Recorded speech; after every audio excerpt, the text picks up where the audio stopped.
Hey everyone, my name is Nyung. I am a software engineer. In this video, we are going to talk about something every developer need to know before to start with Java, which is JDK. You might have heard about the JDK, JRE, and JVM, but what do they actually mean? More importantly, how do they work together to make your Java code run? Let's deep dive and break down it step by step.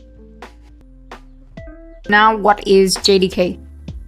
Haven't you ever wondered whether your computer can directly understand a Java program? The answer is no. Your computer cannot run or execute Java code directly.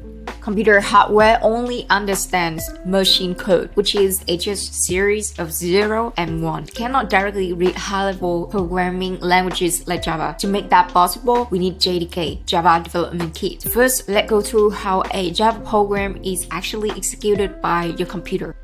To run Java code, we need two important steps. The first one is using JavaC, considered as Java compiler. It's going to translate your Java source code into PyCode, producing a class file. The second step is using JVM. It's going to take the PyCode, interpret or compile it into actual machine instruction and execute it on our computer. The two steps that I mentioned above is gonna be done by using JDK.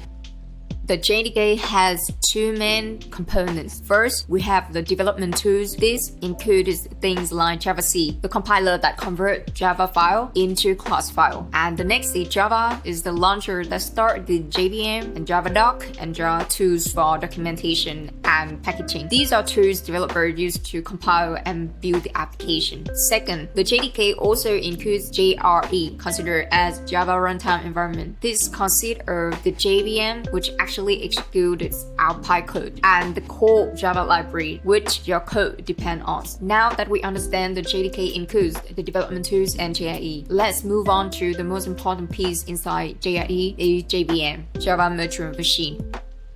In other ways, we will take a look at more the process of how JVM run the PyCode. Alright, now let's break down the architecture of the JVM. Understanding this will help you see exactly how Java code is loaded, verified, optimized, and executed. The class loader is responsible for bringing your class files into the JVM. It works with three main steps. The first one is loading. It's going to read the class files from the disk, jars, or other resources into memory. The second thing is linking.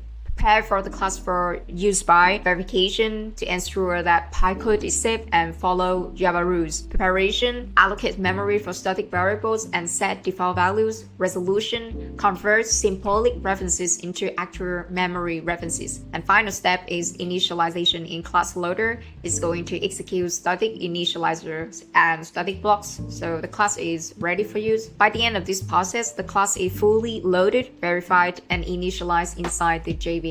Next is runtime data areas. These are the memory spaces the JVM use while you run your Java programs. It includes method area, is going to store the class level information like methods and static variables. Heap will store the objects. Stacks like storing threads has the stack of local variable and method codes. PC register will track which instruction each thread is executing, and native method stack will for Java code for native C or C++ code. After code is loaded and allocated memory, it will go into the execution engine. Execution engine actually run the code. It includes interpreter. It's going to execute PyCode instruction by instruction. Next is JIT compiler is convert frequently use code into native machine code for faster execution. And we have a part in execution engine is a garbage collector. It will be responsible for cleanups unused object in the heap automatically. You can see that the execution engine also link up with native method interface and native method libraries. Native method interface will allow Java to call the platform specific native code written in C or C++.